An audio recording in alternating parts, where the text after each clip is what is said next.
অর্থনীতির মূল সমস্যা হিসেবে সরকারি কেনাকাটায় স্বচ্ছতার অভাবকে দায়ী করেছেন বিদ্যুৎ, জ্বালানি ও খনিজ সম্পদ উপদেষ্টা মোহাম্মদ ফজলুল কবির খান।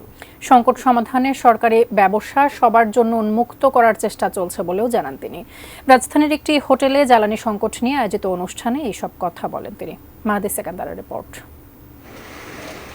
চরম জ্বালানি সংকটে ভুগছে দেশের শিল্প খাত। ফলে গত প্রায় 4 বছর যাবৎ ক্রমাগত কমছে শিল্পের প্রবৃদ্ধি। 2020-21 অর্থ বছর শিল্প খাতে প্রবৃদ্ধি ছিল 10%। 2023-24 অর্থ বছরে তা কমে দাঁড়ায় 6%। অথচ প্রতিনিয়ত প্রায় 10% গ্যাস চুরি হচ্ছে নানাভাবে। কিছুদিন আগে এটা 3.5% ছিল।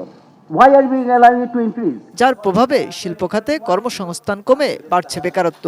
সেই সাথে রপ্তানিতে নেতিবাচক প্রভাবও পড়ছে। সমস্যা সমাধানে জ্বালানি সংকট নিরসনের দাবি ব্যবসায়ীদের। আমরা অ্যাকোমোডেট করতে পারছি না আমাদের অর্ডারগুলো। কেন অ্যাকোমোডেট করতে পারছি না? কারণ এক্সিস্টিং অর্ডার কিন্তু আমি টাইমলি শিপমেন্ট করতে পারছি না। আমি ডিজেল দিয়ে কম্পেনসেট করে কিন্তু সম্ভব না। ইন্ডাস্ট্রির মেজর উপাদান হলো তেল, গ্যাস, বিদ্যুৎ।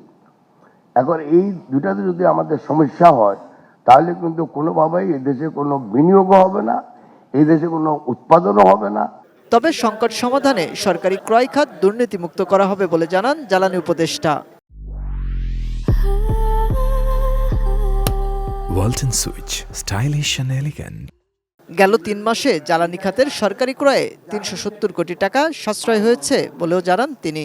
পাবলিক সেক্টরে প্রকিউরমেন্টের ক্ষেত্রে প্রতিযোগিতার অভাব, এটাই হচ্ছে আমাদের মূল সমস্যা। পাবলিক সেক্টরে ব্যবসা করতে হলে আপনি মন্ত্রীকে চিনতে হবে, তারপরে ইয়াকে চিনতে হবে, এর হাতে এটা দিতে হবে, এর হাতে ওটা দিতে হবে।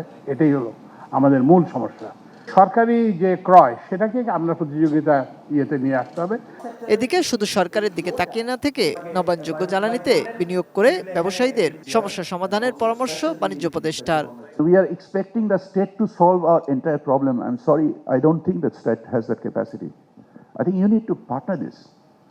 You need to come forward and extend your hand, and the state needs to extend their hand, and we need to have a meeting point where we actually can solve the problem. And I truly believe that we can solve this problem. শিল্পে gas সরবরাহের ক্ষেত্রে সরকারের আরো স্বচ্ছতা নিশ্চিত করা প্রয়োজন বলেও মনে করেন তিনি। আমাদেরকে ট্রান্সপারেন্টলি নিজেদেরকে রেকগনাইজ করতে হবে।